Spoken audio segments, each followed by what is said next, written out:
Hello, everyone. Hope everybody is doing fantastic out there. It is Unfound Live for September 23rd, 2020, and I am your humble host, Ed Densel, here in Clearwater Beach, Florida.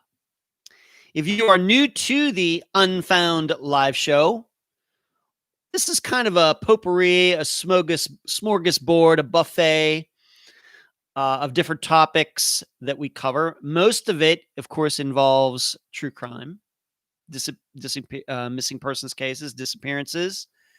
But we we discuss some other topics as well. And then sometimes we go off on things that have nothing to do with missing persons cases or true crime at all.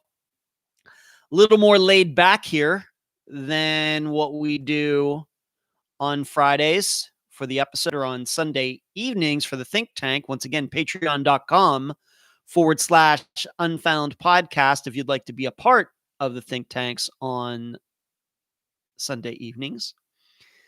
But this is, like I said, a little more fun, a little more, like I said, laid back. We let the hair down, and it's more of what I would call a show than a program.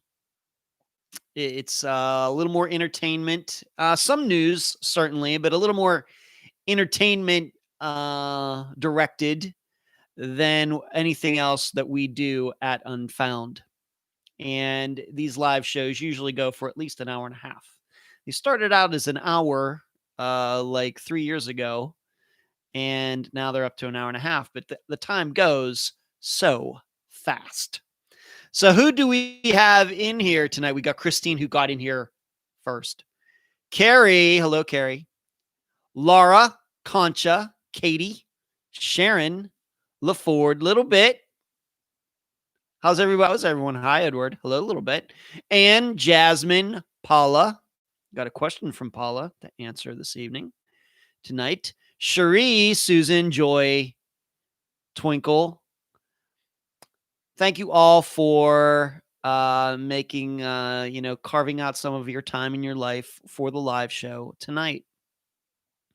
Here in Clearwater Beach, I can tell you that probably the most noticeable thing that's going on is that the weather is changing. It's still hot during the day, but this time of night, it's absolutely beautiful out there. The wind is blowing a little bit. It's cooled down quite a bit, and I've certainly noticed the change. And I even know that I went out to play some disc golf this evening with my brother Brian, and we met up at like 5:30, 5:45, and it wasn't hot at all. I mean, we were out there, I don't know, until 7:15 or something, and it was just beautiful out there. And it wasn't sweating or anything like that. Could have stayed out there all night. But that's probably what I've noticed just within the last week or 10 days. And I have to say, last weekend when I played in this disc golf tournament down in Sarasota, wasn't hot. And, right there in the middle of the day I was playing and wasn't hot at all. It was warm, but not disgustingly so. And in fact, on Sunday, it was very overcast and it actually rained a little bit. So how did I play? Probably better than I deserved. I would say if we're going back to Labor Day weekend when I was up there in Floral City, I would say that I probably couldn't have shot, even though in the end it wasn't so bad, that I couldn't have shot any worse than the scores I shot. Well, I would say this weekend I couldn't have shot any better than the scores I shot. I really got lucky out there, and my scores were okay, but I had to fight. I mean, it was not as accurate as I would liked it to have been, but I love both of those courses down there in Sarasota. The Water Tower course, that's much closer to downtown Sarasota, and then the Lakeview course that is actually built on an old amusement park property that used to have canals running through where they would have gondolas. This goes back to like the 50s or the 60s when it was there. And then it went out of business or something. Well, now there's a disc golf course there, but the canals are still there. And they're not very wide, but they're very deep. And of course, those are obstacles. You don't want to throw your discs in them. But this disc golf course is right on that property where the canals used to be and everything, and the water's still there. It's one of the most unique courses that I've ever played. And it's not a very long course, very technical, a lot of out of bounds. But I always enjoy playing that course. But you can look that up, Lakeview Park in Sarasota, Florida, and you can probably find the history of that property going back to when it was like I said, an amusement park. There's a big lake there where people, they put on ski shows and everything. So, but it's changed now. There's a school right next door now, a newer school there, and there's a dog park there, and then the disc golf course. Who else is here? How is the hurricanes? A little bit. No hurricanes. I know that, of course, what's happened up in the Panhandle and elsewhere, but here in Tampa, not this. Last week it rained a lot. In fact, I couldn't get out to practice any until Friday. But this week, no rain at all, and I don't think we're supposed to get any rain for the rest of the week. Carrie says we're expecting our first frost next week. Sorry to hear that, Carrie. I'm really brokenhearted for you. Hello, Raising. I'm not ready for the cold. A little bit says love summer. Hello, Kathy. Hello, Kathy. Joyce. Good to see Joyce Rivatuzo in here. And Penny. Hello, Penny.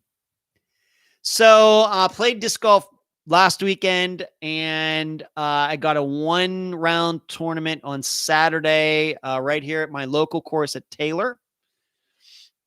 And then next weekend, like 10 days from now, I'll have a 1-round, 1-day tournament at another location near me.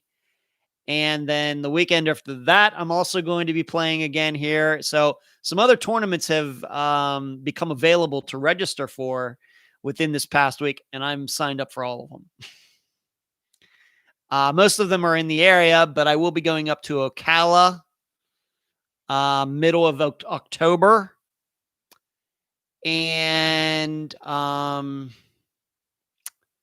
then the end of November, I'll be going over to DeBerry, although the registration for that one is not opened up yet. But I'll be playing quite a bit.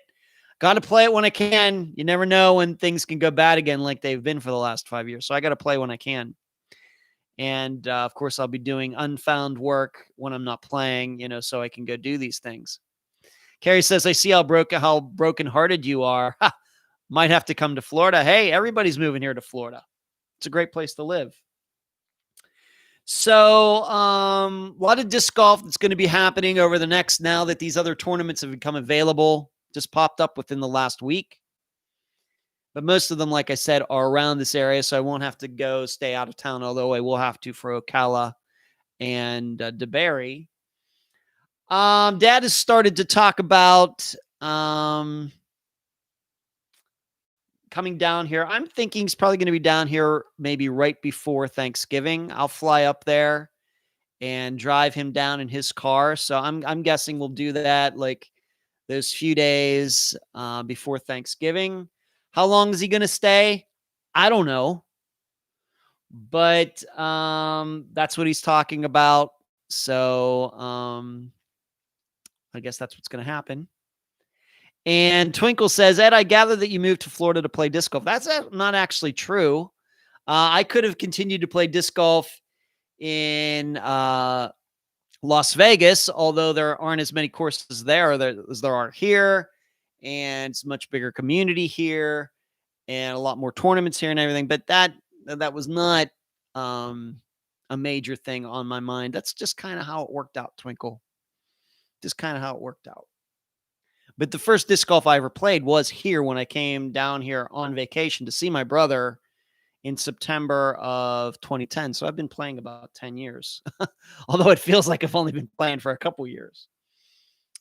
So Dad will probably be down here in November, and we'll see how long he's going to stay. We'll just have to see how long we can stand each other. All right, let's get into some of the things that are going on, regarding the program. The Unique Harris poll, that I post a poll in the discussion group every Saturday morning so I can get everybody's feedback as to what they think happened in a particular disappearance. I try to make the choices hard, although sometimes that's not the way it ends up. But for Unique's disappearance, 75% of you decided that she was abducted outside. In contrast to the other choice was, of course, abducted inside, meaning somebody came into her apartment, grabbed her, and took her out. 75% of you have decided that something happened in which she went out of the apartment, maybe by choice, or at least by choice, but alone or with somebody else. And then she didn't realize that this person was going to abduct her. So that's what we would mean by being abducted outside of her apartment. I have to tell you, I'm inclined to agree with that. I don't think that's the way Valencia thinks. I think that Valencia believes that somebody came into the apartment and took Unique. I'm not sure that's what the facts say, but that's what Valencia believes. But just putting that question out there, giving it, a very yes or no answer. Was it inside or is outside? I guess I would put the number at about 75%. I should say the amount, 75%. Believe that she was abducted from outside. Now, as far as the think tank goes, very much the same thing. However, I will admit that in that forum, we talked a little bit more about some other possibilities, and I'll just leave it at that, being that it's a private forum. But I would say in the private forum, the think tank, that once again, a majority of the people believe that she was abducted. It wasn't something where she left on her own and just left her life and left the kids there. I don't think anybody believes that. I think that everybody, one way or the other, believes that somebody else caused her disappearance. It's just, how do you define that? Do you define it as somebody breaking into the apartment? She let the wrong person in and got, taken out, and somehow the door got locked, and etc. Or was it she maybe took a step outside of her apartment to do whatever and then was abducted outside somewhere? Or somebody she knew was coming over, she went to meet that person, and that person did something to her. So 75%, though, believe that she was abducted from outside of her apartment. Hello, Laura. Thank you for joining in this evening. Just want to remind all of you that as you are watching, I do this every week. As you are watching, please give this video a thumbs up. Please give it a like. That helps us with the YouTube algorithm so that Unfound's videos are easier to find for people looking for true crime or missing persons cases, etc. And also, if you are not subscribed to the Unfound Podcast Channel, please become a subscriber now. That way, you won't forget when, for example, the live show happens on Wednesday nights. You'll get a notice. And in addition, when I do videos, like I'll be doing a couple videos for older Unfound episodes tomorrow. I think I'm going to be doing one for Craig Freer. I'm going to be doing one for Pamela Golden, at least. And then I'm going to be doing another video for this Friday's disappearance as well.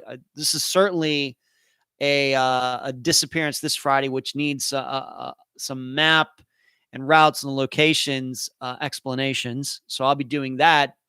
I'll be doing it tomorrow. I don't know if it'll get posted tomorrow, but I'll be doing that tomorrow.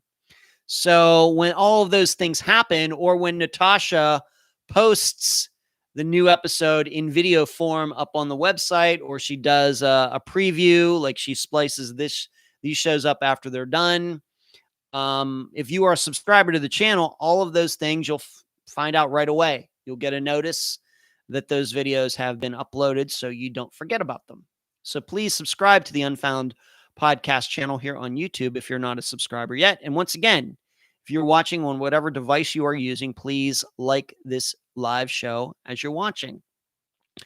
Joy said that, Joy is saying here, I think that a person snuck up on her. Certainly possible, Joy. There's no facts that say otherwise. She could have said, you know what, I'm going to just go for a little walk, see what's going on. Went downstairs. She lived on, I think, that one of the upper floors of her apartment building, went down the stairs and something happened. Certainly possible. After she had that 3 a.m. phone call. Certainly possible. LaFord, so frustrated their mom doesn't throw what the police told her about the suspects out the window. Yeah, I don't know if, LaFord, I agree with you. I don't know if we want to, certainly get into that now, but you're right. And in fact, maybe I can talk about this.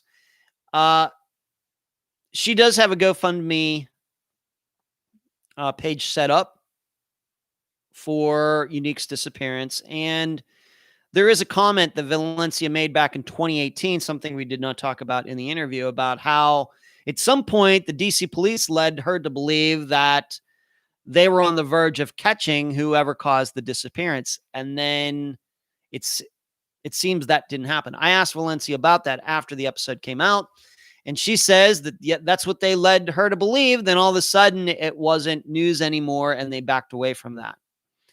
I don't know what to make of that. I just don't. I just don't. Why police would do that, I don't know. Very well could be that they thought somebody, and then they discovered evidence that it couldn't have been this person. Just don't know. So if you see that on that GoFundMe page, it turns out that nobody was ever taken into custody. That did not happen. Why? I don't know. Joyce says Unique had a phone call, went to see a person, and he or she took up against her will. Yep. LaFord, right, Joyce? I think she took the glasses off for a new suitor, and that is when stuff went left. It is certainly, LaFord, something that we covered in the think tank. Certainly, for sure. As you know, you are in the think tank, and you brought it up. That's certainly something that we talked about. One of many different possibilities, ideas that we throw around in the think tank on Sunday evenings. And once again, if you'd like to be part of the think tank, patreon.com/Unfound Podcast, but you have to contribute at the $12 a month level or above. Let's move on to this. Eric Franks, just a news story that came out within the last few days. They took a couple sections of the house where this older gentleman lived, where they found the car. And the dogs, they brought dogs in. The new homeowner, I guess, has been very open. Yeah, you want to come in, whatever you want to do, that's fine by me. Of course, when the person bought the house, did not know it was connected to a disappearance. But this homeowner seems like he or she is totally open to whatever they want to do. They've taken some sections out. But you should know that the dogs did not hit on anything in the house. Although a couple sections, I think a section of the garage floor was taken, and a section of floor in the basement was also taken away. What this homeowner also said is that at some point, I don't know if this homeowner bought it this way or whatever happened, but the house did used to have, I know this is going to get the rumor mill going, but this is public information. It's in this news article that just came out within the last couple of days, is that this house at one point had an incinerator in it. Now, I know when we maybe think incinerator, we think of the ones that they have at big warehouses or big manufacturing companies, but I don't think it was anything like that. I mean, if you've seen the house, it's very small. But I am familiar with this because I know that my my grandparents on my mother's side, they had an incinerator in their garage in their house, and they only lived not right next door to us, but 1 yard away when I was growing up. And so I am familiar with that kind of incinerator that would be in a house situation. And I got to say, I'm doubtful that that kind of incinerator could destroy a human body. I think that would take a lot of work over a long time.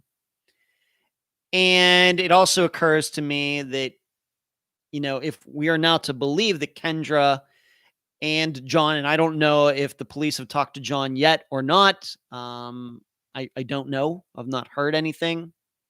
It would seem like that would be a logical thing to do, but who knows? That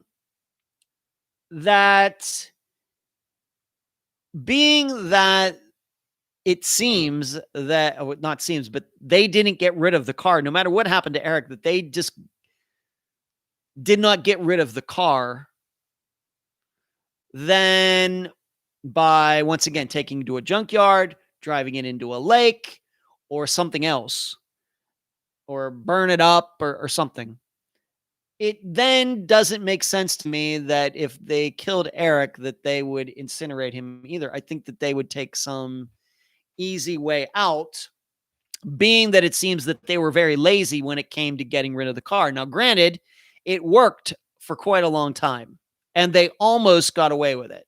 Almost. But being it seems that they were lazy when it comes to the car, I'm going to guess that they were maybe lazy when it comes to getting rid of Eric, if they did get rid of Eric. So that's why, even though I know a lot of people are going to read this news article and say, oh no, they had an incinerator and they could have done this and could have done that. This is not your normal type of incinerator that we think of maybe when, for example, I don't even think, I think it was like a furnace, but I think of like the Nightmare on Elm Street movies. It's nothing like that. So I'm inclined to believe that Eric, if he's deceased, I believe that his remains are still out there somewhere and were not incinerated. And once again, we've learned, due to the Laura Bible Ashley Freeman case about, I read up on what it takes to cremate, incinerate a body. And even if you have a crematorium like funeral homes do, it takes high heat for a long time, and not the kind of high heat that an incinerator that somebody has in their house couldn't do that. So it's just something to think about. The big question is, though, if they have searched the yard and searched the house and Eric's not there, where to go next? That's going to be the big issue that I think is going to come up if they don't find any evidence of Eric on the property. And that's probably all I really want to say about it at this point. But once again, I don't think anybody, when this happened, it's now 2 weeks ago. I don't think anybody could have predicted that his car would be found in one piece, just sitting in somebody's garage.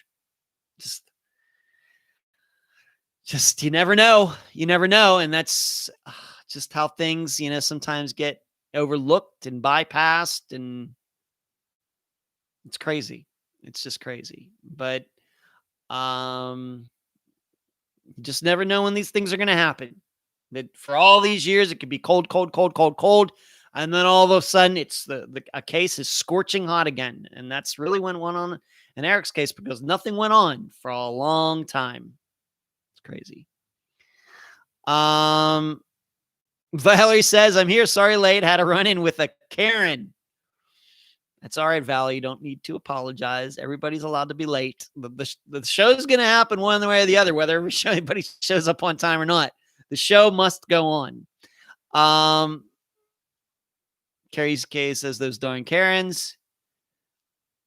LaForte says, yeah, I never believed the burned body story. Well, hardly ever. Hello, R.A. I see you smiling there. I see you giving me the smiley. By the way, if you would like to contribute to Unfound while you are watching this live show tonight, all you have to do is use the super chat button.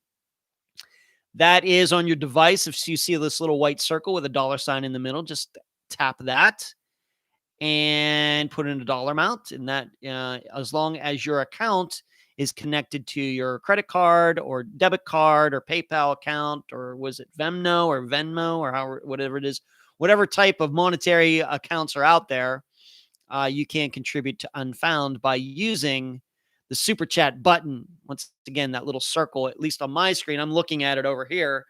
It's a white circle with a dollar sign in the middle. So if you'd like to do that, don't hesitate. So that's regarding information regarding Eric Franks. I have to say, it doesn't seem to me that much has gone on since last week. No new information, and I have not spoken. Although I did have a messenger back and forth with Joanne today, but it just doesn't seem that there's a lot of new information coming out, and I think that's maybe to be expected right at this second. Thank you, RA, for the contribution there. New Zealand dollars. Right from out of New Zealand. How is everything going on down there in New Zealand, RA? How is everything going there? Lou says, Ed, I have not been in here for a few months. Totally obsessed with your hair. Okay. Well, as long as you don't stalk it, Lou, you can be obsessed with it. Just don't stalk it, because if you're stalking my hair, then that means you're stalking me, which sounds a little creepy. But I appreciate it. The hair is a thing. Maybe some of you saw that I had my picture taken at the disc golf tournament this past weekend on Sunday at Lakeview with the other 3 guys on my card. And you got to see what I look like when I'm out there playing. I will admit that I do try to go for best dressed while I'm out there, try to be all color coordinated with black and red. These are the Unfound colors, as you can see. Black and red. So I had like black shirt on, black and red shirt, black and red pants. My shoes are black. My disc golf bag is black and red. And I was wearing an Unfound hat, if you noticed, which is black with the white logo on it. And I'm going to be actually getting a black and red cart. The cart I have right now is silver, mostly silver. And I'm going to be getting another cart that is also black and red. So I'm going to be totally color coordinated. So I'm wondering if all of you saw that. And of course I had the hair and all that stuff. And if you see that picture, the guys that I was playing with, I'm pretty sure that most of them are like half my age. So I'm 50. I think those guys were like 25 years old, probably to 30 years old. And I was fairly competitive. Didn't play great, but I was competitive. So there you go. RA says in Auckland, we are at a level 2.5. Limiting contact to groups of 10 max, encouraging mask wearing and social distancing. We'll go to level 2.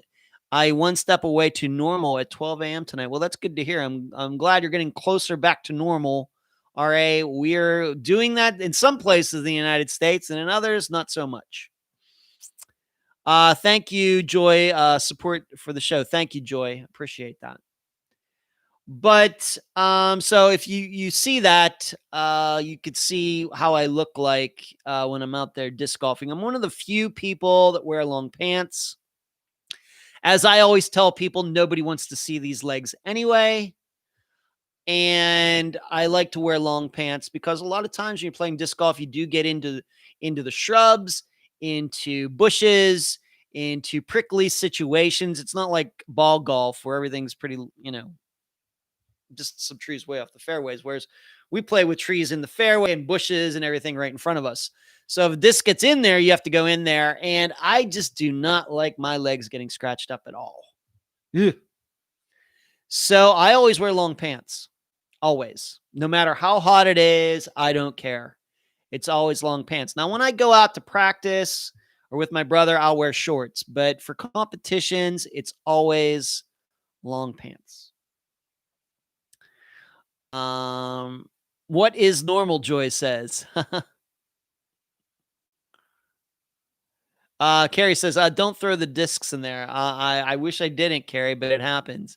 Joy says, oh, Ed, you know you look good. Mm-hmm. LaFord girl says, long pants even when you're in Las Vegas. Well, I didn't start competing until I moved to Florida, LaFord. But I have to say that would still be the cert. Yeah. And you should know, because of the heat in Las Vegas, I don't know if they ever had, I don't think they have any tournaments in Las Vegas during the summer because of the weather the way it is, because it's killer weather. But I know that they have tournaments there in like the spring, like in February, and then maybe starting in October or something like that. So yeah. But if they're having tournaments in Las Vegas in the middle of the summer, I mean, some people are going to die. I mean, maybe I should tell you this. There's a lot of, comparison between Florida heat and, for example, Las Vegas heat. They're both known as being, of course, Phoenix too. They're both known as being very hot places. Most of Florida and Southern Nevada. Totally true. But of course, the difference is Florida gets up to about 95, 97 degrees with like 90% humidity. And Las Vegas gets up to 115 with like 15% humidity. And people say, well, it's a dry heat, like that joke. Having lived in both places, the Florida heat is much more livable. It's not even close. Las Vegas heat, because it is so dry, it will kill you. Whereas Florida heat is just uncomfortable. Anybody that ever says that Florida is just as hot as Las Vegas, it's not even close to the truth, having experienced both. I don't mind either of them, but the Las Vegas heat will kill you. Whereas, once again, even though it's summer in Florida, we can still have disc golf tournaments in July when it's 95 degrees out and 90% humidity, because it's the humidity that saves you, because the air is wet. And whereas in Las Vegas, because the air is so dry, it sucks the water right out of your body. And that's what'll kill you, the dehydration. Whereas in Florida, the air is already so saturated with water, it doesn't take the water out of your body as fast. So, for somebody maybe who has been to neither place, Florida or Las Vegas, I'm telling you, Las Vegas is way hotter, way more dangerous than Florida is. Twinkle says, I lived in San Diego for 5 years. Love the weather. Yeah. You're living in San Diego. No weather complaints there. Yeah. So there you go. Let me answer a question. Laura asked me, Ed, will you ever write another novel? Well, people remember, I just don't have the time. Even with the Unfound books, you realize that one hasn't come out in a while. And it's simply because I haven't been able to devote the time to it. When all those other books got put out, there was no live show. There was the think tank. There was not a lot of the other things, because these days we tend to get into these disappearances. We cover a lot more than I did on my own before all the assistants came along. And so that cuts into other time, and including the books. And the books are a lot of work. And not just for the people who have transcribed the interviews, but putting them together, making sure that they look right, on and on and on and on and on. And that's why there hasn't been one for a while, simply because I've decided that other things must take priority. Now, as far as another novel, outside of Missing Persons or whatever else, I don't. First of all, I don't know where I'd ever find the time. But I'm full of ideas. I'm certainly an idea guy, but my attitude has always been when it came to writing novels is that, I am not what you would call a popular. I would never write something that would be called a popular novel like James Patterson or Sue Grafton or Stephen King, these people who, crank out books, horror, mystery, or whatever. My writing style goes more along into the realm of classic novels. Whereas the novels that get popular today, fiction novels, are once again pop novels. They are like pop music in that they're popular today, and then 20 years from now, nobody even remembers the book was written. It made a lot of money. It was very popular. The author got a lot of accolades and everything else. But 20 years from now, nobody even remembers the book was written, just like most pop music. And I was never interested in writing books like that. Writing to a fad or something that's in vogue. Like, of course, a lot of like adventure novels in the 2000s were about terrorism, and I was never interested in that. My liking when it comes to even reading books, although it's been a while, when it comes to reading novels, are novels that have stood the test of time, like Darkness at Noon. You can look that one up, or Mark Twain, or what else? What else have I read? I read Old Man and the Sea. These books that I Treasure Island. These are the things that I end up reading when I was reading novels.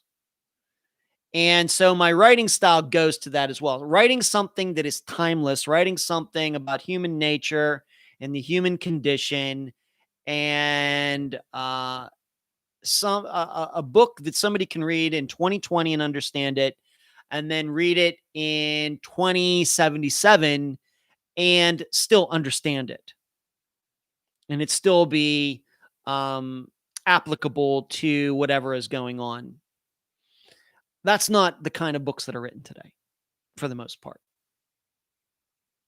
We don't have any Robert Louis Stevensons or Charles Dickens or Herman Melville's or anything. Everybody writes to a theme, a fad. Dinosaurs are in, that's what people write about. Vampires are in, that's what they write about. Terrorism is in, that's what they write about. So I've just never been like that. So if I do ever do it again, it will be along the lines of something that I think is going to be timeless, that captures the essence of human nature, in whatever kind of story that it is. All right. Good question, though, Laura. Thank you.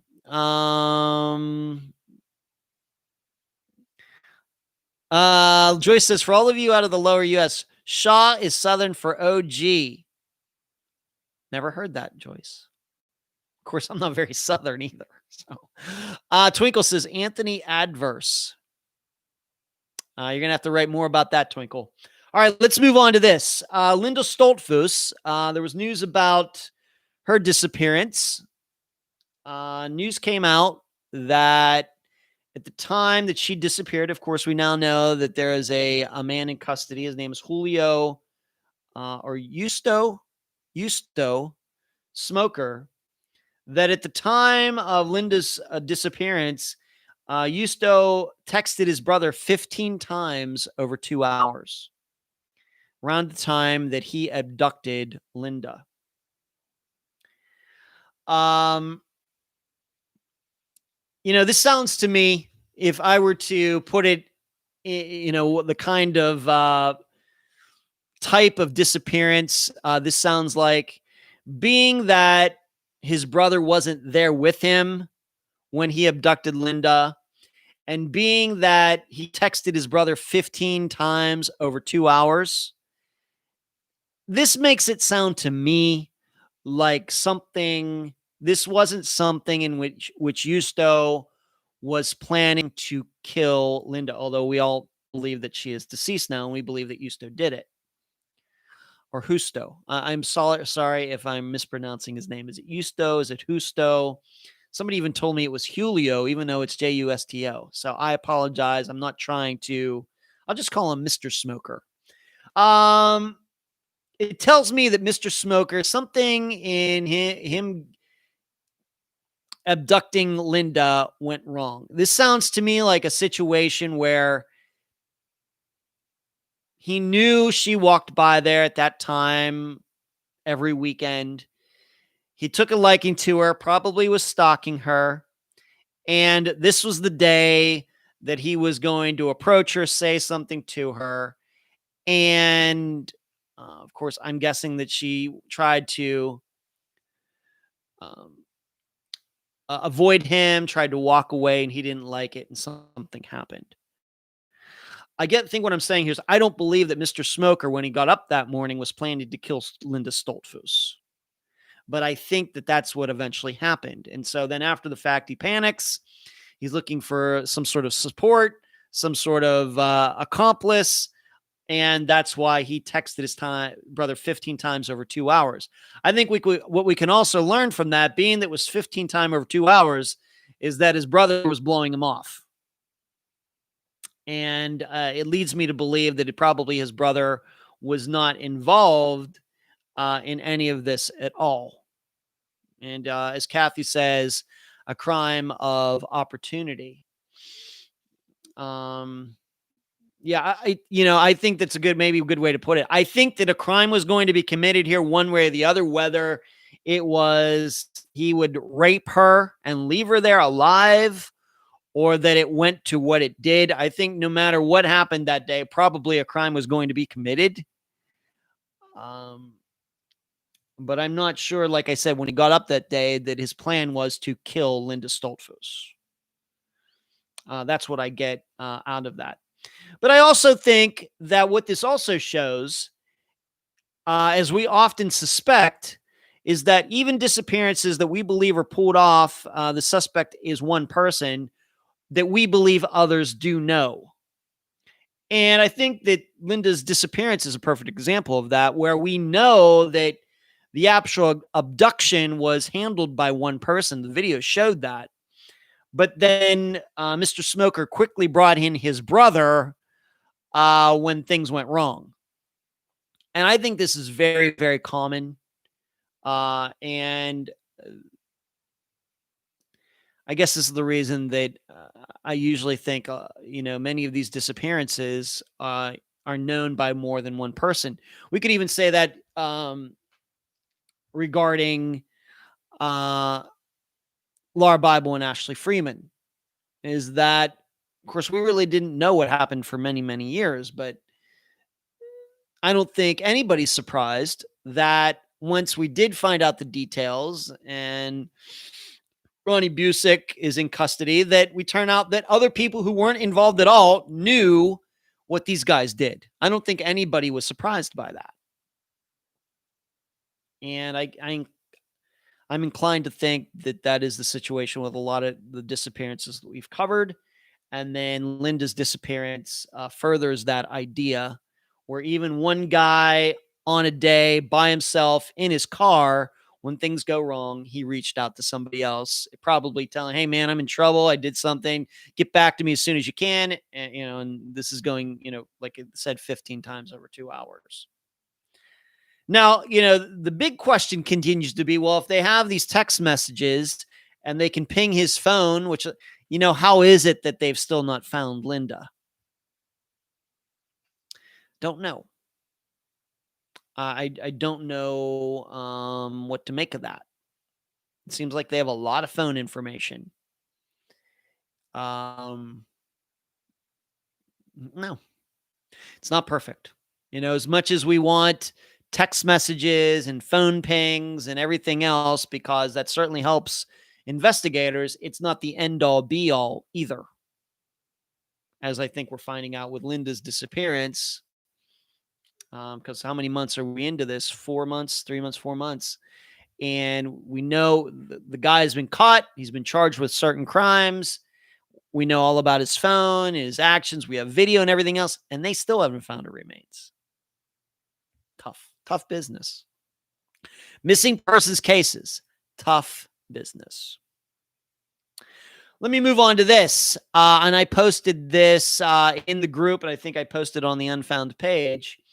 I think about a month ago, I told you about how the Hillsborough County Sheriff's Office, and Hillsborough County, if you want to think about Hillsborough County, that is where Tampa is. I live in Pinellas County, which is across Tampa Bay from there. I am where Clearwater is. I am where St. Petersburg is. Whereas Tampa is where the major airport is. It's where the Tampa Bay Buccaneers have their field. That's over there is where the Tampa Lightning plays. Tampa Bay Lightning, the hockey team. And that is Hillsborough County. And I told you a little over a month ago that the Hillsborough County Sheriff's Office has started a podcast. And they are covering unsolved crimes in their county, whether it be murders or disappearances. And their most recent episode, and once again, I posted that in the Unfound Podcast discussion group on Facebook and also on the Facebook page, that they did end up covering Bonnie and Jeremy Dages' disappearance from 1993. It was about 24 minutes long, and they did a fine job. I think it's interesting that police departments are starting to get more into this. They're understanding how podcasts can be used for getting the word out, just not press releases or something, or going on the evening news, but doing their own interviews where they have somebody in their public affairs office interview one of the investigators. It's all very refined, and they did include Bonnie's mother, Linda. She was interviewed at least a little bit, and you get to hear her talking during this 24-minute program. Now, and I love this, and I have listened to a couple of the other podcasts they've done, but those other ones were murders, unsolved murders. And so they've only done a couple disappearances. I think the first episode they did was a missing persons case, and now Bonnie and Jeremy Dages'. Now, the downside is that because it's coming from a police department, and I know it's the sheriff's office, but I just like to use the general police department. Tampa does have its own police department, but then there's the Hillsborough County Sheriff's Office. They do touch upon some of the details, but they don't go into all of the details like we do. And probably because they can't. Of course, in Bonnie's and Jeremy's disappearance, if you were to go back and listen to that interview, I think it was in 2018, we talk about all of the guys that were around Bonnie at the time, and the people she was living with, and this guy, this much older guy that she was seemingly having a relationship with and everything else. We name names and everything else. This podcast that the Hillsborough County Sheriff's Department did doesn't do that. So I think it's good. I want you to say it's a net win for Bonnie's family that they're doing this. But I have to admit, when I hear podcasts that don't name names, it certainly does feel like a lot is being left out. Now, you should know the name of the podcast, I think, is fantastic. It's called Unfinished Business. And I love the name of that because that's their business. They're supposed to be solving these crimes, solving these disappearances, and they're not solved yet, so it's unfinished business. I love the name. Whoever came up with that name, genius. But I think they also have to understand that if they're not going to name names, then it's hard for the public to help. It's hard. Even if they have to change the names, even if they just describe who these people are and don't use their names, would be a lot better than what the Hillsborough County Sheriff's Office is doing. So I'm glad that Bonnie and Jeremy's disappearance is getting attention. I'm glad that it's on the front burner. I'm glad of all of the crimes and disappearances that have gone on in Hillsborough County in the last 30 years that they picked out Bonnie and Jeremy's disappearance. I think that's fantastic. But they also have to realize that they're limiting themselves when they don't reveal all of the information, even though I understand why they don't. But it just, I guess I'm saying is that it just leaves, after you're done listening to it, even though it's very well done, you do come away from it feeling a little unsatisfied. I say that as a reporter, because I'm in the information business. I'm not in the legal business. I'm not even in the, the crime fighting business. I'm in the information business. So when information is left out, it drives me nuts. But I would still urge you to listen to it. And I certainly have nothing against other police departments starting to do this. But I also believe there's maybe a more complete way to do it that could be more helpful, both to the family and to the public. Let me answer another question. Kathy, body inheriting that dollars made her a target. I assume she told people about the money, which she should not have done, but she was only 18. Yeah. They did talk about that, Kathy, about this inheritance. They did talk about that. Yeah. Paula asks me, what kind of, being that I do live here in Clearwater Beach, just south of Sand Key, and I live right here on the beach, that, what kind of water sports am I into? Paula, I don't get out into the Gulf of Mexico much. I really don't. A few reasons. One is that the only time I want to be out in the sun is if I'm playing disc golf or I am going, to an amusement park like Disney or something like that. Even though I live in Florida, I'm really not that big of a sun guy. Skin cancer does run in my family.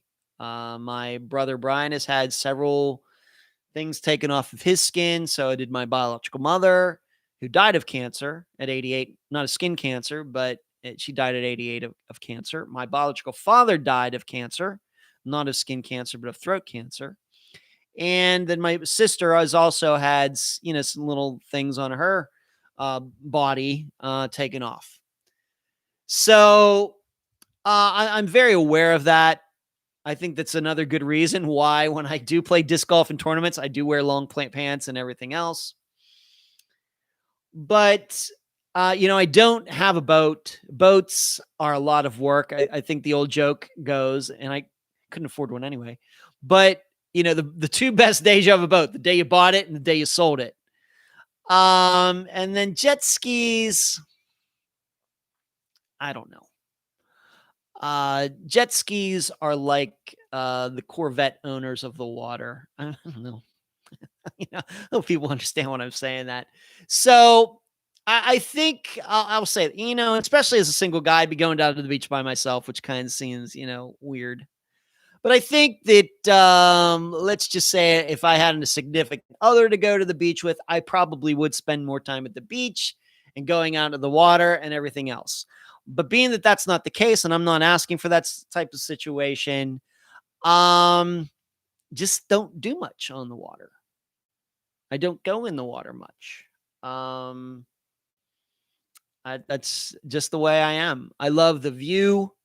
I love the sounds. I love the breeze you get no matter what time of year, the smells and all of that. That is all fantastic. But as far as getting out into the water and going boating and everything else, that's just, I don't know. I'm just not really into that. That's just not really uh, who I am. I equate going out with a boat and then probably people are going to be drinking, and I don't drink alcohol at all, and getting crazy out there and doing whatever. And I think I'll just stay on terra firma. That's just me. You get me on a cruise ship, don't mind cruise ships at all. But if you're going to get on a boat and then you can't see land,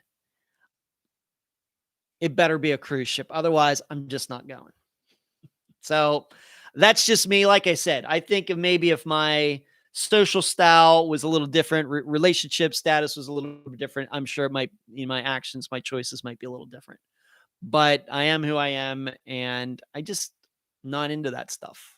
I love to watch people out there, the boats and everything, and the helicopters that go by, and the Coast Guard will be out there at night practicing really close to the water.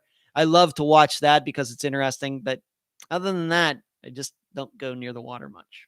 Although I do ride my bike down on the beach once in a while. All right. This past weekend, there was a search for Jacob Weeks in the area where he disappeared in Indian Hills, Colorado. This was partly organized by one of Unfound's listeners. I'll just use her first name, Christine, who lives in the area, and I really want to thank her for that. Doesn't sound like they got a huge turnout, but it sounds to me also, though, that they did get some people there that did end up walking through some area that had not been searched before. And, Christine wanted me to, explain to me this very difficult terrain, as we suspected. Very difficult terrain between the elevation itself, and then the steepness of, the hills and mountains in the area, and the terrain, and the trees and everything else. It's a very difficult area to search, even though there is a highway that goes through there. There are houses there, buildings there, and everything else. It's very difficult. I think something else that got in their way was that a lot of that area is private property. And so they did what they could in avoiding that. But if they're going to do it again, I think that they're going to have a sit down with some of these property owners and talk really nicely to them and politely ask if they can search their land. And I would never want anybody, as I tell people, go out and search for people. Don't break any laws. Don't go on somebody's private property and get shot at or anything. Don't do that. Do things the right way. And we know how important this can be, of course, Crystal Morrison's disappearance. The reason she was missing for 8 years is because her remains were on private property where nobody was allowed to go. And then because local governments have eminent domain when it comes to intersections and roads, sewage and things like that, they could go onto that land, and that's how she was found. So, but I will say this from what Christine told me, is that they did find at least one item that Jacob's father, George, identified as being Jacob's, and it was a hat that he believes Jacob was wearing that day. And all I will tell you, Christine kind of gave me an approximate area. If you're going to look at a map, if you find that tiny town area that we talked about during the interview I did with George and his wife, Amanda, that the hat was found southeast of where Tiny Town is. And once again, George, Jacob's father, believes that hat is Jacob. So it may lead us to believe the direction that he ran. Of course, very well may be that the hat ended up somewhere else and the wind blew it to that area. Possible. Also, what was found was some drug paraphernalia. And I saw a picture of it. Whether it was Jacob's or not, we don't know. But they did find some needles, etc., in an area during this search. How odd is that? How weird is that for that to happen in that area? I once again can't tell you. I don't know. But there was at least a hat that was found that George believed is Jacob. So the next question is, if that hat was found in the area where Jacob was and it wasn't blown there somehow, then, what does that mean if he was going in a southeast direction from there?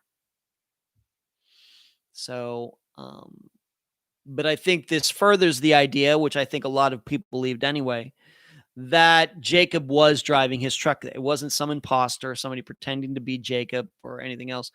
I think this lends more credibility to the idea that it was Jacob driving his truck when the truck wrecked, and it was Jacob who jumped out of it and took off.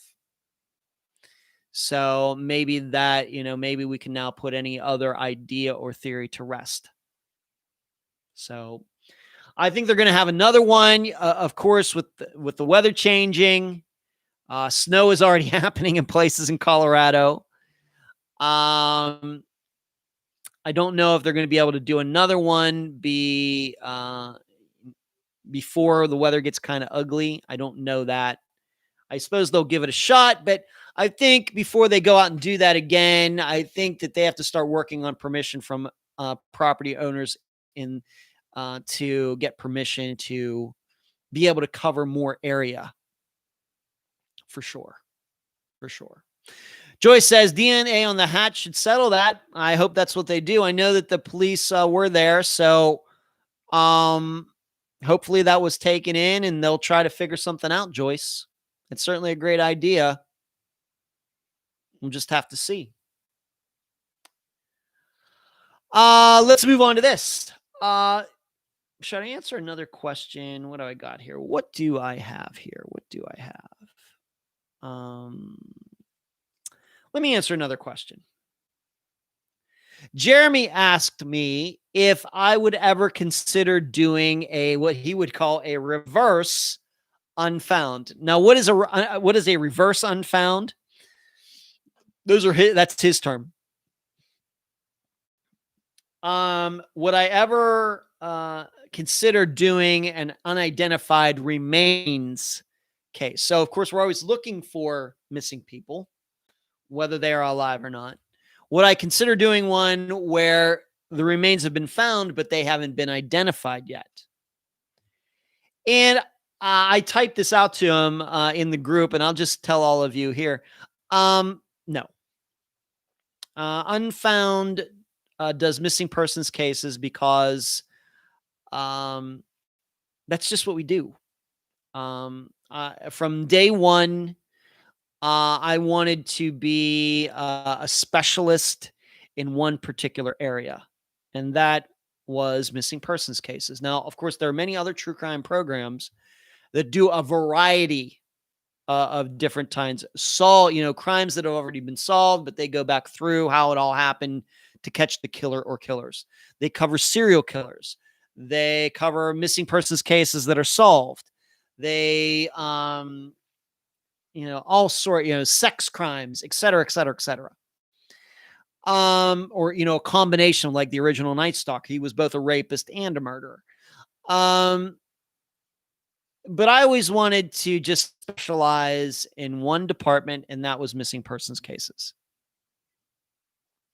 And to become, create a program that was foremost in that area and covering missing persons cases in a certain way that gets them attention, but it's also it's an investigation. It's just not reporting, but investigation, really jumping, into the deep end with all of the information that all of these cases can provide. Because I think we learn every Friday that a lot of the information on these missing persons cases is not out until we talk about it on the program. It's not out there. So when it comes to a reverse unfound, Um, I'm just not interested in it. It would be, first of all, it wouldn't go along with the title of the program, and that it would be like starting. Yeah, I don't know if the program we would be able to do that very well because once again, starting from scratch. And I at this point, we're already well into covering missing persons cases. They're very important. We've heard how much they scar families for years and years and years and years. And that's just where we're supposed to be. If somebody else wants to start a program covering nothing but unidentified remains, go with God. Please. Please do it. Unfound will not be doing that. Now, of course, we do talk about when it comes to missing persons cases, we have discussed at least once in a while unidentified remains that might have been the missing person that didn't end up being so, like Mary Jane Van Gilder, for example.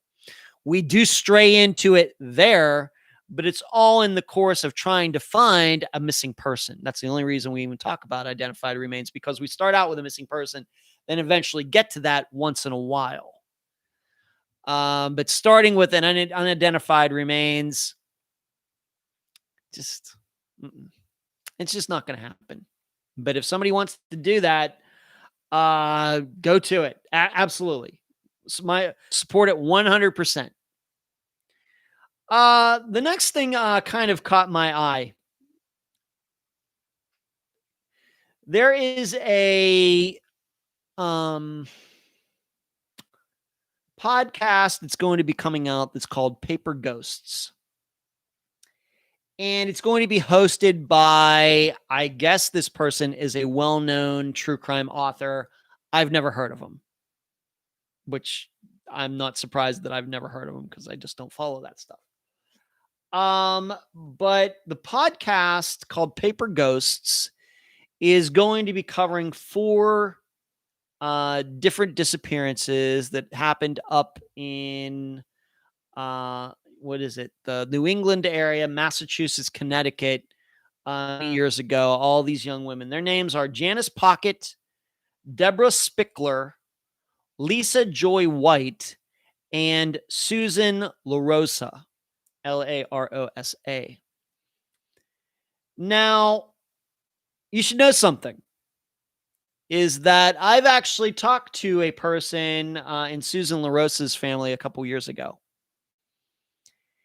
And although we were never able to get together on an interview, and mainly the reason was because even back then when I talked to this other family member in Susan's family, we did talk about these other women, Janice, Deborah, and Lisa, because there is a belief that they are all connected.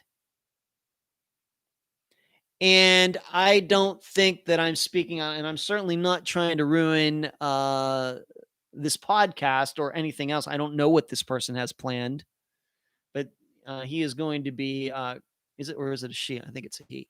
He's going to be covering all of them, but I have to tell you, I am convinced that they are all connected. And it's because there is a particular family with sons who knew all of these young women. That's really all I can say. Now, unfortunately, in trying to contact some of these other people's families, it was my idea that we could do an episode regarding all of this. It just never came together. It was just too many moving parts. And not enough families could be contacted, etc. But I will tell you that we looked into it, covering it at one time a couple years ago. Like I said, it was at least 2018. I'm going to say it was before my mother died. So sometime in earlier 2018 into 2017. Just couldn't make it happen. But so when this recent news within the last few days that this new podcast was going to be coming out and covering these 4 disappearances and trying to see if they can all be connected and everything, it certainly caught my attention because I certainly went over the generalities of each of these disappearances back then. And at least someone in Susan's family was pretty convinced that they are connected. And it very well could be that there was a serial killer or serial killers involved. So once again, if you'd like to look these disappearances up, I believe they are all on the Charlie Project. Janice Pocket, Pockett, so Pocket with 2 T's at the end. Deborah Spickler, Spickler. Lisa Joy White, White, and Susan LaRosa, Larosa. So, even though I don't really listen to any other true crime podcasts, except the exception, of course, is that if they have covered a case that we're going to be covering, then I do that. Or at least have one of the assistants listen to it and tell me what they think. That happens too. I may be listening to this just to see what conclusions are drawn from it by this author. Once again, the show is going to be called Paper Ghosts.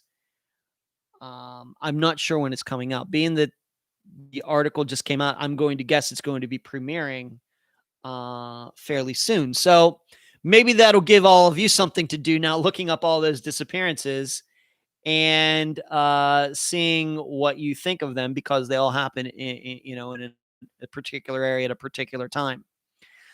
Nina says, "Hi, Ed. Glad you played great disc golf. Looking good." Oh, thank you, Nina. I have to tell you, I would not say that I played great this past weekend. I would say that I managed to, even though I finished close to the bottom of the division that I played in, I really wasn't too disappointed with my play, but I really had to scrounge up a couple decent scores. It was not easy going out there this past weekend.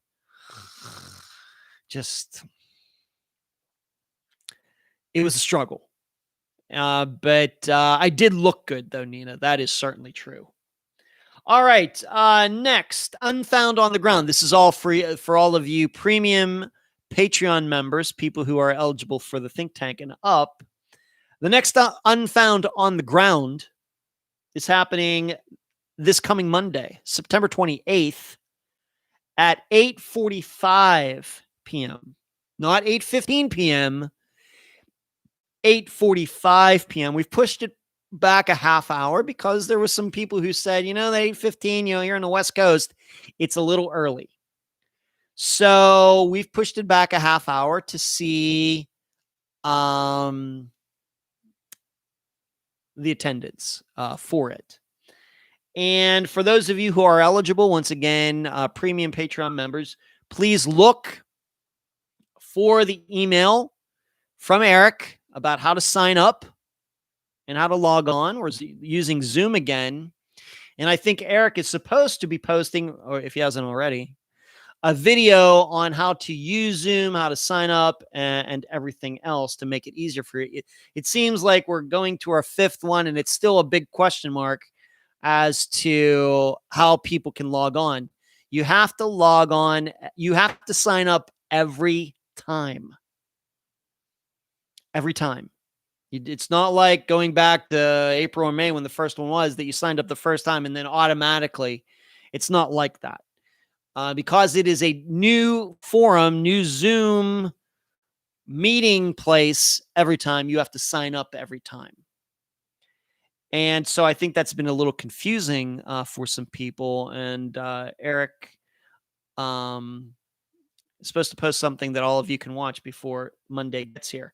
The topic is prioritizing accuracy and navigating controversy for missing persons cases. That's the topic. And once again, that's September 28th, this coming Monday at 8:45 p.m. Please look for the email from Eric regarding how to sign up and then log in so you do not miss it. Because I think, we only had a few people in the last one. And I think it was a combination of the time it was a combination of people thinking they were already registered just because they had registered for the prior ones. A few things put together. So we're hoping for a little better attendance for this next one on Monday. Being that we're getting toward the end of the month, this is September. What is today? The 23rd?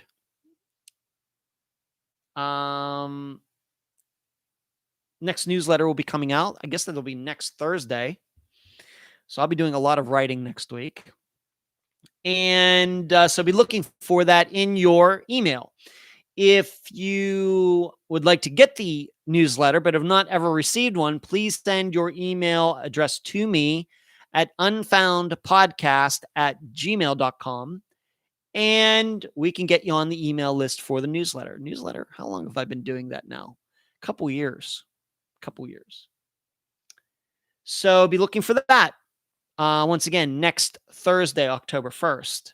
Now, much more immediately, in fact, tomorrow, I will be on, thank you, Cherie.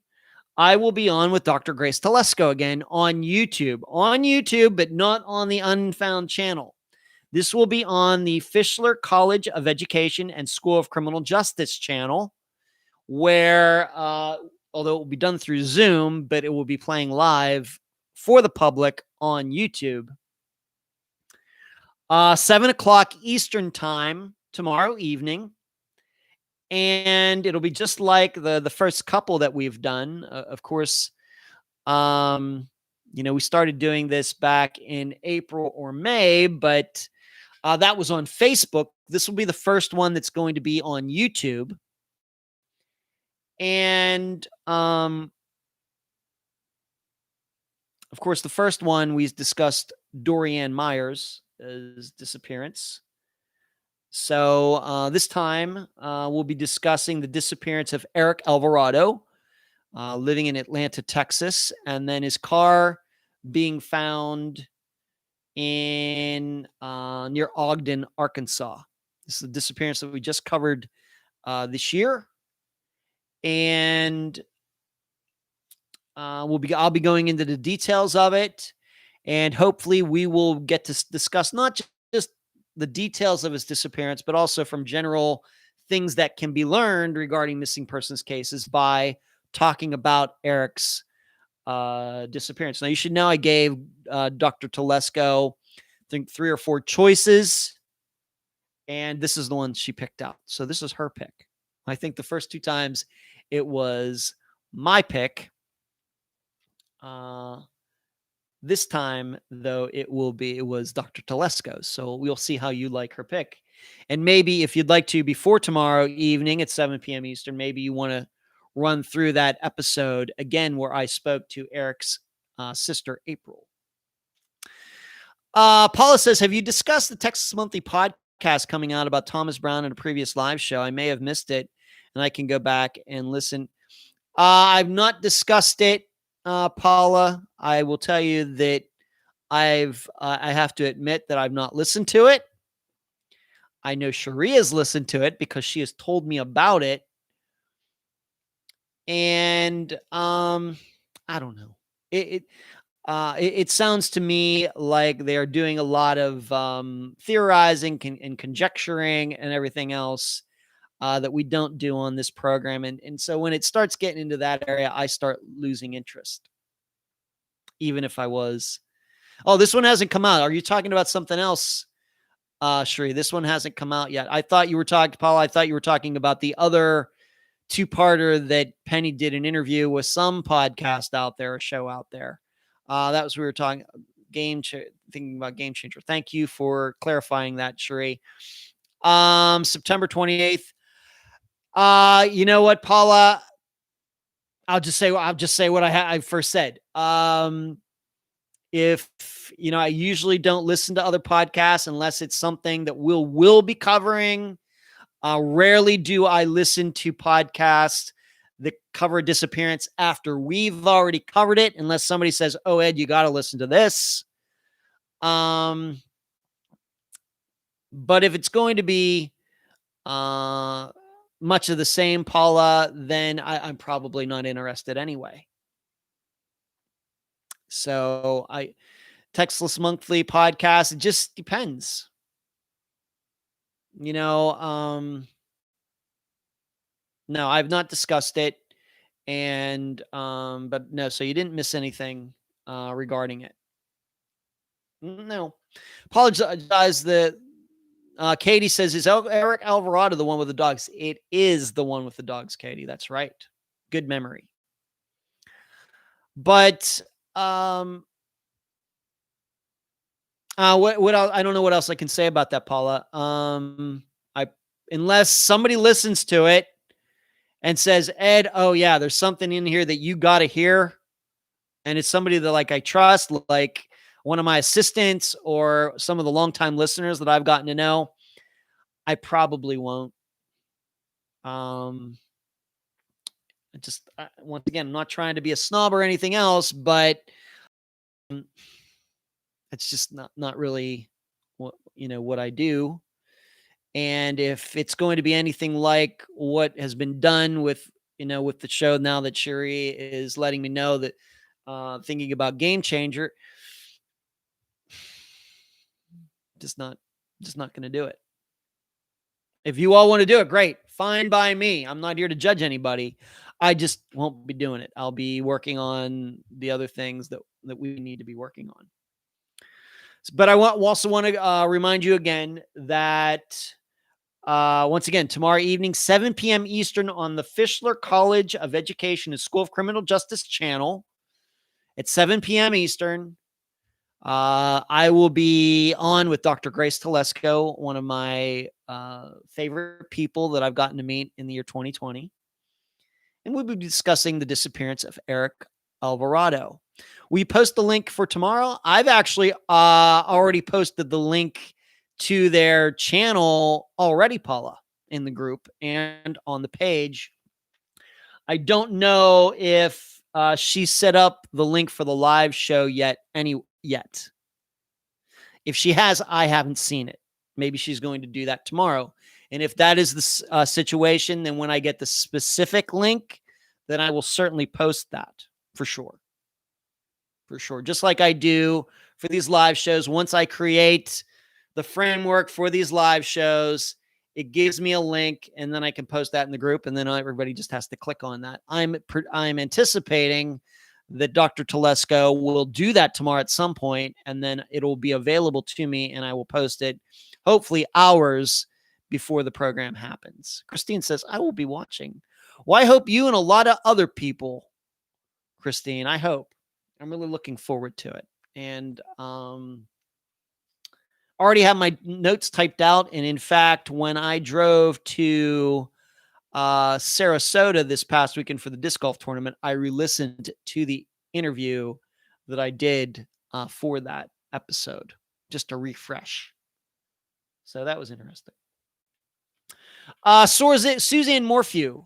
I guess they're going to be doing another search. I'm surely not the expert on this disappearance. I know a lot of people are suspicious of her husband. They don't think that his story holds up. He's changed his story. He only, doesn't want to be interviewed, on and on and on.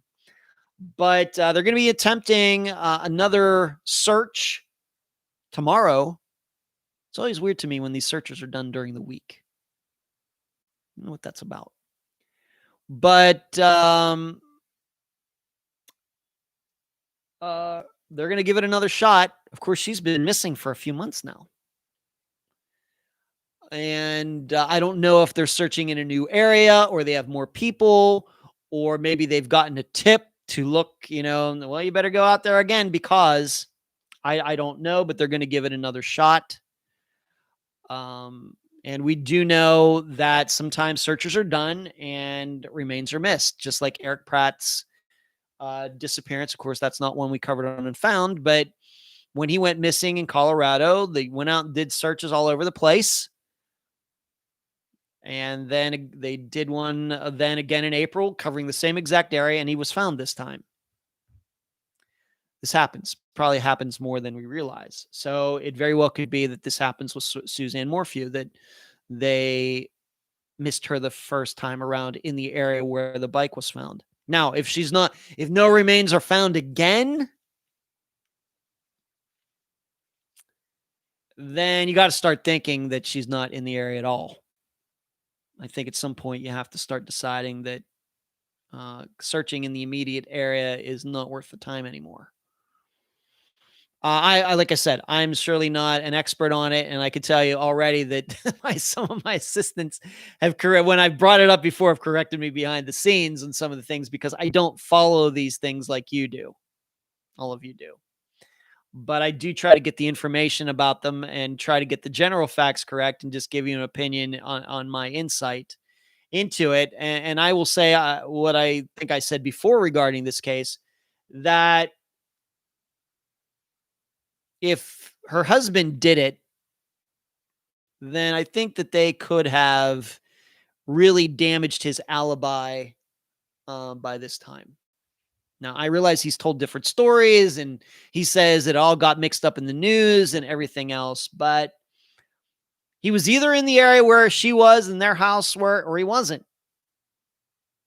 So, and as we all know, we know how these abductions, how quickly they can take place. Right? We remember just recent, of course, with Linda Stoltzfus. Look how quickly that one happened. Like that. And of course, Linda and the Mr. Smoker, I don't think he even knew her before that day, but he knew that she walked on that road. Pretty sure of that. I think that's pretty obvious. So it very well could be that Suzanne rode her bike on this road at a particular time of the day, at a particular time of the week. Somebody knew that and was waiting. Certainly possible. If it could happen to Linda Stoltzfus, it could happen to Suzanne Morphew. And then on top of that, we can't forget the other disappearance that we now know as a murder. This young woman who was a jogger, went out running, disappeared. It turns out that her neighbor tried to rape her and killed her. And I think that happened very quickly as well. So, although a lot of people are concentrating on Suzanne Morphew's husband, we just can't forget the idea that people, mainly women, unfortunately, can get attacked, abducted in seconds. But they're going to give it another chance with another search. Being that I was just talking about that, Joy says, that sounds like an amazing interview. Well, you mean with Dr. Telesco? Well, we're going to try to make it amazing, Joy. We're going to give it our best shot. We'll do what we can. And I already told April that we'll be covering it, and she's all excited about it, his sister. So Penny asked me, do I listen to any other podcasts? Well, I was just talking about how I rarely listen to other true crime podcasts, mainly because don't have the time, mainly because when I'm not doing unfound work, I try to listen to other things and do other things and listen to other things and watch other things. And so I'm not one of these people that, as much as I love chocolate, it's not like I want chocolate cake with chocolate ice cream on top and chocolate syrup and chocolate sprinkles and chocolate. So that's what way it is when it comes to the true crime in my life. I do this program because I love it. It's important to me. I love working with my assistants and talking to them about all these cases and everything. But when I'm not doing unfound work, I am going to play disc golf or working out or doing other things. So what else do I listen to that isn't anything that is true crime? I'm a big fan of some YouTube channels. I like the Beyond the Trailer. Is her name Grace Randolph or Rudolph? Her name's Grace Randolph or Rudolph. She does the Beyond the Trailer channel on YouTube. I think she does a really nice job. Of course, it's been very difficult for her this year, given that all these movies have been pushed back and everything, but I think she does a real nice job. I love Doug DeMuro's channel where he reviews all these different cars. I think he has a very unique presentation talent. and I think he does a really good job. He's obviously a big lover of cars, and you see the passion in which he does. He's very popular. I think he makes a lot of money, being he has so many viewers on YouTube. I like his channel. I go to a couple different gun channels, YouTube channels uh, that cover guns. They are not political channels. They're just gun channels. TFB TV and Iraq Veteran 8888. I go and watch their videos. I love the Blanco Lirio channel because he covers a lot of plane stuff, jet stuff, crashes, and things going on. And he's a pilot, and um, he does a real nice job with that channel. I love Mentor Pilot, which is kind of the same thing, but I think he's Swedish. But I watched that channel, and that's really about it. Mainly, otherwise, if I am doing other things, maybe I'll have like Netflix on. I love watching old Star Trek reruns, like Star Trek Voyager, Star Trek Deep Space Nine, Star Trek, The Next Generation. And I'll put some movies in once in a while I'm doing other things. So that's what I listen to and what I watch. Of course, my music is very important to me. And everybody knows how much I love Iron Maiden, but I have a Spotify channel, which has one of them is a mixture playlist of AC/DC, Van Halen, and Def Leppard all put together. I have another one that's a combination of like 80s heavy metal music, like Metallica and Anthrax and Ozzy Osbourne and Judas Priest and Megadeth. I have that. And then I have another playlist, which is nothing but like hair bands like Rat and Skid Row and Cinderella and, groups like that. And so all that music is very important to me. So when I go out and play disc golf or practice, I always have the music on, for a lot of different reasons. So that's what I listen to or watch when I'm not doing Unfound. Katie asked, random question, what's your favorite TV show? Well, I don't really watch new TV, Katie. I couldn't not tell you one new TV show on. I think the last time that I watched new TV show was when the original Law and Order was still making new episodes, which is 10 years ago or something. I don't watch new TV. Now, if Friends reruns are on, I'll watch it once again because it's kind of my generation. Those people in that program around my age at that time. Jennifer Aniston, I think, is a year and a half older than I am. They're all like born in except Lisa Kudrow, I understand, was a lot older than the rest of them, but the rest of them were all born in 67 through 69. And I was born in 1970. So it's kind of a show from my generation. So I'll watch those if they're on. I love Columbo. If Columbo reruns are on somewhere, I'll watch it as long as it's not some of the bad ones. Like the 70s into the early 80s were spectacular. And then you get in the late 80s and 90s, they were a little cheesy. But those early ones from the 70s into the early 80s are spectacular. And so I might say that that's my most favorite TV show of all time, Columbo. Probably. I have to put the Star Trek series up there as well. I like Seinfeld, but it's not, probably in my top 10, probably. Although, once in a while I'll catch one of those. But I've seen all of them now. So I don't know if the jokes quite hit you the same after you've heard them 100 times. But me, I'm more into Netflix. I have Disney Plus, and I have a lot of DVDs that I put in. But I don't watch any new TV.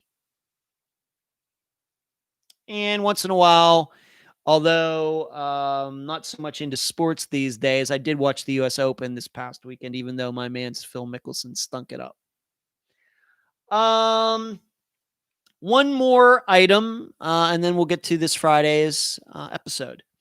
In the news section, I have this body that was found in a lake on a golf course in San Luis Obispo in California. I love that. San Luis Obispo. This was a missing persons case from 2018. And, it took maybe about 15 minutes to try to figure out who this person that went missing and the body's found. And I wasn't able to figure out who this guy is. But the names of the couple, the people who are in custody now, Kimberly Machleit, Machleit. I have no idea how to pronounce that. It looks French. Machleit or Machleit or something like that. And Donald Anderson. That's a lot easier to pronounce. But what caught my, and this made like Google News, this was like big news, is that it seems that these two killed this guy and then disposed of his remains in a lake on a golf course.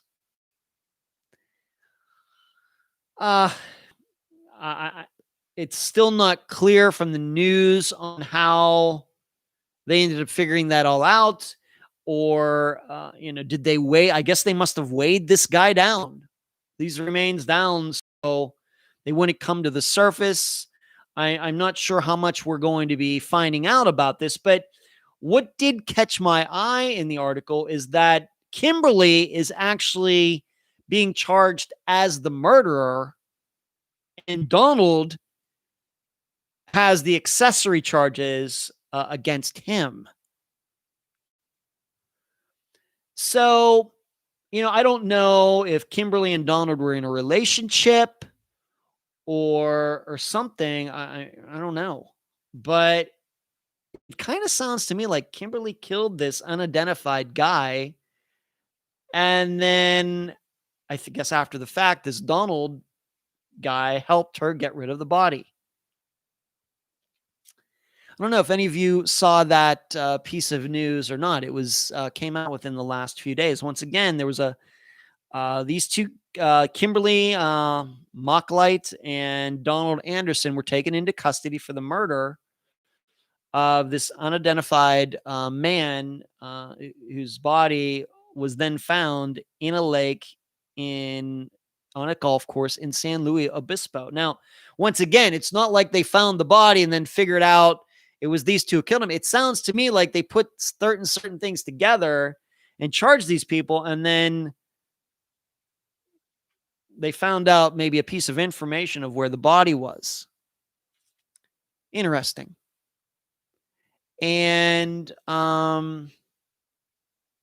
it does seem that Kimberly was the main instigator of this murder, and Donald is the accessory. Usually it's the opposite, but it very well could be that maybe Kimberly was in a relationship with this guy and something happened. She killed him and then got another guy to help her cover it up. We'll see if any more information comes out, but it's not every day that a missing person's body is found in a lake on a golf course. Usually, I think the reason we don't think that way is because, it wouldn't be the easiest choice to make. Oh, we're going to go over to this golf course and just hide the body there. I suppose if you get away with it, then that's a great place for it to be. That's the last place that anybody's going to look. But you have to get onto the golf course. You have to make sure that nobody sees you there, and you have to make sure that it's weighed down, that it doesn't come back up. And a lot of work goes into that. But it seems like they got away with it for at least a couple years, because this disappearance happened in 2018. Just have to keep an eye on that one. All right. So let's go to Friday's episode. Once again, I want to remind you, if you are watching, do not forget to like this video. Give it a thumbs up before you are done viewing it tonight. This Friday, we will be covering the disappearance of Douglas Jones from Simpsonville, South Carolina. He disappeared on July 30th, 1997. And the interview will be with his brother, his older brother, Hal Jones. Now, you should already know This is an disappearance. This disappearance is not on the Charlie Project. It is only on NamUs. Why is it not on Megan's site? I don't know. But this is an episode. The title of it is called On the Job. And the reason it's called that is because Doug Jones was a plumber and he went out to do his work that day, July 30th, 1997. And just before 5 p.m. That day, he had stopped somewhere to buy some parts for a job that he was going to be doing that evening at a church. He was going to be installing a water fountain, or maybe it needed some new plumbing or something like that. He was going to be working on a water fountain at this church that evening. Well, he never showed up for the job. So there he is at 5 o'clock. He was supposed to go to this church, maybe not right after that, but maybe later in the evening, 7 o'clock, something like that. Never showed up. And never came home either. And then Hal was not quite sure whether it was the next day, July 31st, or August 1st, my birthday, that a woman was driving down a road near where Doug lives and saw his vehicle, saw his truck. And I wouldn't necessarily say that it was hidden. I'm going to be doing a video for this. I wouldn't say that it was hidden, but it was off this road, and it was down by, it wasn't in the creek, but it was down by this creek, and like this bridge abutment was kind of shielding it from view. And it ended up being Doug's truck, and it was found about 1.6 miles from where he lives. And he lived with his wife and their 2 kids. And Doug was missing. His wallet's missing. His beeper, remember the good old beeper days in the 1990s, and also $1,500 that from a check that he had cashed earlier on July 30th. That cash was also missing. No signs of violence in the truck. There was nothing wrong with the truck. No blood in the truck. The car keys, the truck keys weren't there. They're also missing. But there are a couple things about this disappearance that I'm sure are going to catch your ear when you hear them. First of all, Doug had taken off before. He had left his wife, and I think he only had 1 child at the time.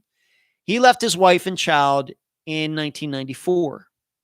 He took off. He went to Charlotte, North Carolina, and stayed there for 3 days, not telling anybody what he was doing, and then seemingly had a change of heart and came back to his family. Now he was a plumber. He took his truck. He took his tools. He took everything, not his clothes, but he kind of just jumped in the truck and left. But after 3 days, he thought, hey, I can't be doing this. And he went back to his family. So when he went missing the second time, there was the thought, well, maybe he was doing it again. So that's part of it. I think that's what makes this disappearance maybe at least a little hard to figure out, because we have a person who did leave his family before. Well, the second part is that he disappeared the day before he and his wife and their older child, the younger one was only 4 months old. I guess that child was going to be staying with grandparents, but Doug, his wife, and their 3-year-old child were going to be going to Disney World. They were going to be driving down to Orlando, Florida. So he disappeared the day before they were supposed to go on this trip. Well, even though Doug was missing on July 31st, 1997, his wife, their child, went to Disney World anyway. And even though Doug was missing, and what the wife did was she invited a friend of hers, and the friend ended up taking her child. So 2 mothers, 2 children ended up going to Disney, even though the husband, Doug, went missing the day before. So I'm sure all of you are going to be thinking long and hard about that as well. And we get into more of the details. You get to learn a little bit more about Doug's wife, Joellen. You should know that I got to speak to the older child who was only 3 years old at the time. However, that conversation, for the most part, is going to stay off the record. And tonight, I also got to speak to another member of Doug's family about what went on at the time. So I got some good coverage for this episode. So I think I got a good handle on the people involved and everything that was going on. And but once again, the main interview that you're going to hear is with Doug's brother, Hal, his older brother. And I think Hal did a great job. Now, you should know that the Jones family has one particular scenario in mind regarding Doug's disappearance. But as you also know, we don't do theories during interviews or episodes. I just hope when you're done listening to it that you take everything in total, all the information that you hear when you decide what you think happened.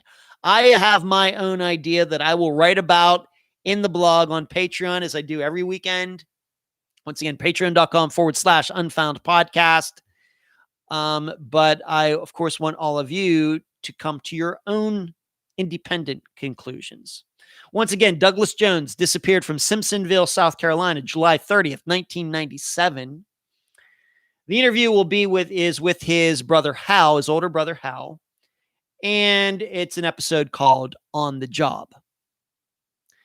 So I think that's about it, ladies and gentlemen, for the September 23rd, 2020 episode of Unfound Live.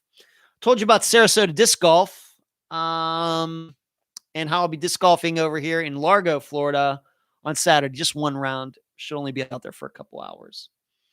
Dad is allegedly going to be coming down in November. We got the Harris poll. We talked about that. Eric Franks, Linda Stoltzfus, the Hillsborough County podcast, Sheriff's podcast, Unfinished Business, how they covered Bonnie and Jeremy Dages' disappearance. The search for Jacob Weeks that happened this past weekend in Indian Hills, Colorado. Janice Pocket, Deborah Spickler, Lisa Joy White, and Suzanne LaRosa. And now this new podcast or show, Paper Ghosts, is going to be coming out talking about all their disappearances. Unfound on the Ground this Monday night. The newsletter tomorrow night. Do not forget, 7 p.m. Eastern, me and Dr. Grace Telesco on YouTube. Suzanne Morphew talked about the two people who've been charged with the murder of a guy who was found on a golf course and took a bunch of questions from all of you. That's all I got. I will be seeing you, some of you, on Sunday night for the Think Tank. Of course, the rest of you, everybody will be hearing me on Friday or whenever you download the episode. Some of you do Sunday or whenever. You'll hear me on Friday for the disappearance of Douglas Jones. Thank you, everybody. Thanks for the questions. Thanks for the comments. I enjoy doing this live show every week. Would not miss it. Good night.